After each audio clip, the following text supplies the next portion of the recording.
Hello everyone, welcome to my channel Leela's little world. ఈరోజైతే నేను నా డైలీ రొటీన్ షేర్ చేస్తున్నాను. సమ్మర్ స్టార్ట్ అయింది కదా, మామిడికాయలు అయితే ఎక్కడైతే అక్కడ మా క్యాంపస్లో అన్ని చెట్లకి అయితే ఉన్నాయి. ఇంకా నేను ఈరోజైతే మామిడికాయ పప్పు చేద్దాం అనుకుంటున్నా. దానికోసం కుక్కర్లో మామిడికాయ, పప్పు, కారం, సాల్ట్, పసుపు ఇవన్నీ వేసి అయితే కుక్కర్లో పెట్టి దీన్నైతే ఒక 4 విజిల్స్ వచ్చేంత వరకు అయితే ఉంచి తర్వాత దీన్నైతే పప్పు తాలింపేస్తాను. ఈ మామిడికాయ మా బాబు నిన్న వాళ్ళ ఫ్రెండ్స్తో ఆడుతూ ఎక్కడో తెంపుకొని వచ్చాడంట. దాన్ని మా అబ్బాయి ఏంటంటే స్కూల్ నుండి వచ్చే లోపల నాకైతే మామిడికాయ పప్పు చేయమన్నాడు. అందుకనే వాడి కోసం అని చేశాను. ఇంకా అక్కడ పప్పు బాయిల్ అయ్యేంతవరకు నేను ఒక టీ పెట్టుకుందామని అయితే తాగుదామని టీ పెట్టుకుంటున్నాను. నేనైతే షుగర్ యూజ్ చేయకుండా బెల్లంతోనైతే టీ పెట్టుకుంటున్నాను. ఇదే పౌడర్ అయితే నేను చేసింది కాదు. ఇది ప్యాకెట్లో ఆల్రెడీ అలాగే పౌడర్తో వచ్చింది. ఎప్పుడైనా మీరు బెల్లం టీ ట్రై చేయకపోతే మీరైతే బెల్లం టీ అయితే ట్రై చేయండి. చక్కెర షుగర్ కన్నా చాలా బాగుంటుంది. ఇంకా ప్రశాంతంగా కూర్చొని టీ తాగి మళ్ళీ పనులు స్టార్ట్ చేసామనుకో, మన మూడ్ అయితే చాలా రిఫ్రెష్గా అయ్యి పనులైతే తొందరగా చేసుకుంటాము. ఇంకా నేను ఈరోజు ఇది సీమ వంకాయ కర్రీ అయితే చేస్తున్నాను. దీన్ని తమిళనాడులో అయితే బెంగళూరు కత్తిరికాయ అయితే అంటారు.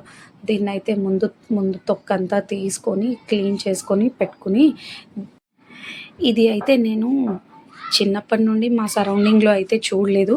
ఇది నేను ఇక్కడ తమిళనాడుకి వచ్చిన తర్వాతే ఈ వెజిటేబుల్ అనేది మార్కెట్లో ఎక్కువగా ఉంది. అయితే టేస్ట్ కూడా అయితే చాలా బాగుంటుంది.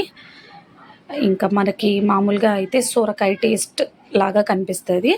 కట్ చేస్తున్నప్పుడు మాత్రం మనం దొండకాయ కట్ చేస్తున్నప్పుడు ఒక స్టిక్కీ ఫ్లేవర్ లాగా ఉంటుంది కదా, ఫ్లేవర్ కాదు కానీ స్టిక్కీనెస్ లాగా ఉంటుంది కదా, ఆ విధంగా అయితే ఉంది. కట్ చేస్తుంటే నా ఫింగర్స్ అన్నీ అదే విధంగా అయ్యాయి.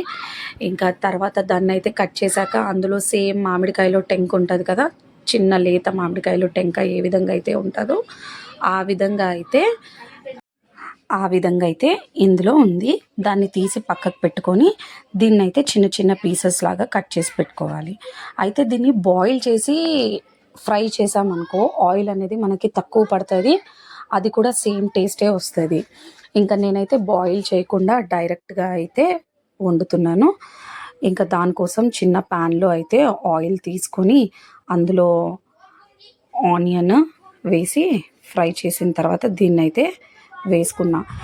ఇది ఫ్రై అయ్యకన్నా ముందే నేను దీంట్లోకి పల్లీలు ఫ్రై చేసి పెట్టుకున్నా వితౌట్ ఆయిల్. దాంట్లోనే కొంచెం వెల్లుల్లి పొట్టు తీయకుండా వేసుకున్నా. ఏమంటే నేను ఈ కర్రీలో అల్లం వెల్లుల్లి పేస్ట్ వేయడం లేదు, ఇంకా ఈ పల్లీల దాంట్లోనే వెల్లుల్లి వేస్తున్నానని.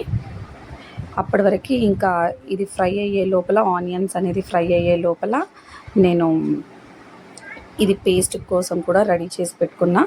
దాంట్లోనే కొంచెం పసుపు వేసి, పసుపు కూడా కొంచెం ఫ్రై అయిన తర్వాత వేసుకొని, అది కొంచెం ఫ్రై అయిన తర్వాత ఇంతకుముందు కట్ చేసి పెట్టుకున్న ఈ సీమ వంకాయ ముక్కలు అయితే వేసుకొని అది కూడా మంచిగా ఆయిల్లో మొత్తం మిక్స్ అయ్యేలాగా కలుపుకొని ఇందులోనే నేను కారం, సాల్ట్ 2 వేసి అయితే మూత పెట్టేసా. పక్కన కొంచెం ఇది మగ్గేంతవరకు నేను అన్నంకి బియ్యం కూడా కడిగేసి అది కూడా స్టవ్ మీద పెట్టిన. ఇది ఇక్కడ అవుతుంది, అది అక్కడ అవుతుంది. ఈ లోపల నాకు పప్పు కూడా మామిడికాయ పప్పు పెట్టాం కదా ఇంతకుముందు, అది కూడా ప్రెషర్ అయితే పోయింది. అది కూడా చూసారా ఎంత బాగా మంచిగా పప్పు అయితే ఉడికింది. ఇది వేడి మీద ఉన్నప్పుడే దాన్ని కొంచెం పప్పు గుత్తితోనే రుద్దుకోవాలి. వేడి చల్లారిపోయిందనుకో మళ్ళీ ఆ పప్పు అనేది సరిగ్గా స్మూత్గా అవ్వదన్నమాట, నీట్గా అవ్వదు. ఇంకా అది పప్పు కూడా కలిపి పెట్టుకున్న తర్వాత ఇంకా అప్పటి వరకు నాకు కొంచెం ఇది కూర కూడా దగ్గర పడితే దాంట్లో ఇంతకుముందు నేను పల్లీలు వెల్లుల్లి వేసి మిక్సీకి చేసుకున్నాను కదా, అది కొంచెం పల్లీలు వేడిగా ఉన్నట్టున్నాయి, నేను అలాగే మిక్సీకి వేసాను, అది కొంచెం ముద్దలాగా అయ్యింది. కొంచెం పల్లీలు చల్లగా ఉన్నప్పుడు వేస్తే అది కొంచెం పౌడర్ లాగా అవుతుంది. అది ఈ కలుపుతూ ఉన్నప్పుడు ఆ పౌడర్ అనేది ఈజీగా కలిసిపోతుంది. ఇంకా ఇది ముద్దలాగా ఉంది కాబట్టి కొంచెం టైం పడుతుంది. నేను అదంతా దాంట్లో కూరలో మిక్స్ అయ్యేలాగా కలుపుతున్నాను. ఇది కూడా కలిసిపోయిన తర్వాత దాన్ని పక్కన పెట్టేశాను. పప్పు తాలింపు కోసం అనేసి నేను ఒక బాండీ పెట్టుకొని అందులో 2 స్పూన్స్ ఆయిల్ వేసుకున్నా.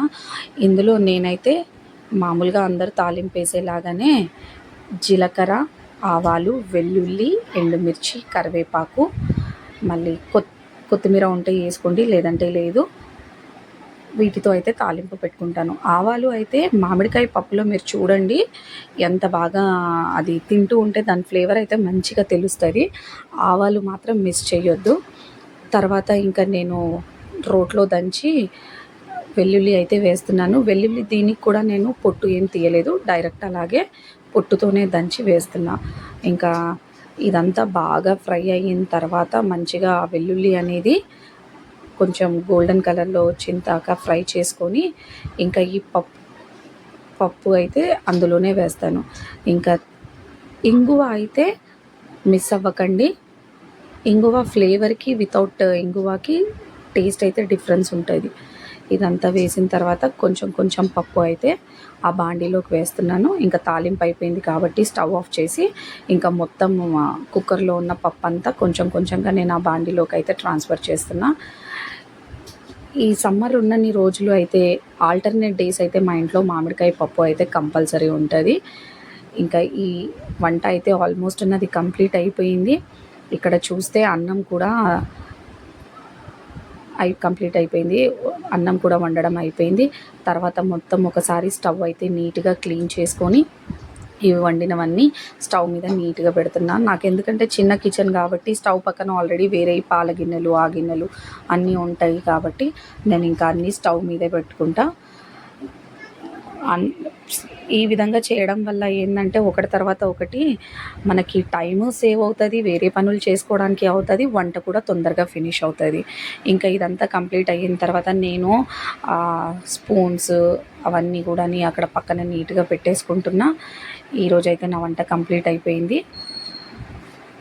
ఇంకా మాకైతే ఎవ్రీ ట్యూస్డే మార్కెట్ అయితే ఉంటుంది. మళ్ళీ మార్కెట్ అయిన తర్వాత మళ్ళీ నెక్స్ట్ ట్యూస్డే వరకు అయితే ఏమీ దొరకదు. ఏది కావాలన్నా మేము మార్కెట్లో వెళ్ళి తెచ్చుకోవాలి. అందుకోసమనే నేను నీట్గా ఇవన్నీ అయితే క్లీన్ చేసి దేంది ఆ బాక్స్లో అయితే పెట్టుకొని స్టోర్ చేసుకుంటాను. ఇంకా అన్నీ ఏ బాక్స్లోకి ఆ బాక్స్లోకి పెట్టిన తర్వాత వాటిని అయితే ఫ్రిడ్జ్లో సర్దేస్తున్నా. ఇంకా మార్కెట్ అయింది కాబట్టి అన్ని కూరగాయలు అయితే ఫుల్గా ఫ్రిడ్జ్లో అయితే ఉన్నాయి. ఇంకా నేనైతే ఎక్కువగా అయితే టమాటోసే యూజ్ చేస్తాను. మ్యాక్సిమం నాకు ఒక 4 kg టమాటోస్ అయితే పడతాయి వారానికి. అందుకనే టమాటోస్ అయితే ఎక్కువ తెచ్చుకుంటాను. దానికోసం ఇంకా టమాటోలు అందులో పట్టకపోతే కొన్ని అయితే పక్కకు పెట్టి పైన సెల్ఫ్లో పెడుతున్నా. ఇంకా ఫ్లవర్స్ అవన్నీ కూడా పైన సర్దేసుకున్నా. ఇంకా ఫ్రిడ్జ్ అయితే మొత్తం అంతా నీట్గా క్లీన్ చేసి పెట్టుకున్నా. రేపు కూరగాయలు తెచ్చుకుంటామంటే 1 day బిఫోరే ఫ్రిడ్జ్ క్లీన్ చేసుకుంటా. అయితే ఇవన్నీ కూరగాయలు పట్టేదానికి కూడా వీలుగా ఉంటుంది. ఇంకా తర్వాత కింద కూడా టమాటోస్ నీట్గా పెట్టిన తర్వాత ఆ కింద కూడా అన్ని వెజిటేబుల్స్ అయితే సర్దుకున్నాను. ఇది అయితే ఈరోజు వ్లాగ్. నెక్స్ట్ వ్లాగ్తో మళ్ళీ కలుస్తాం. బాయ్.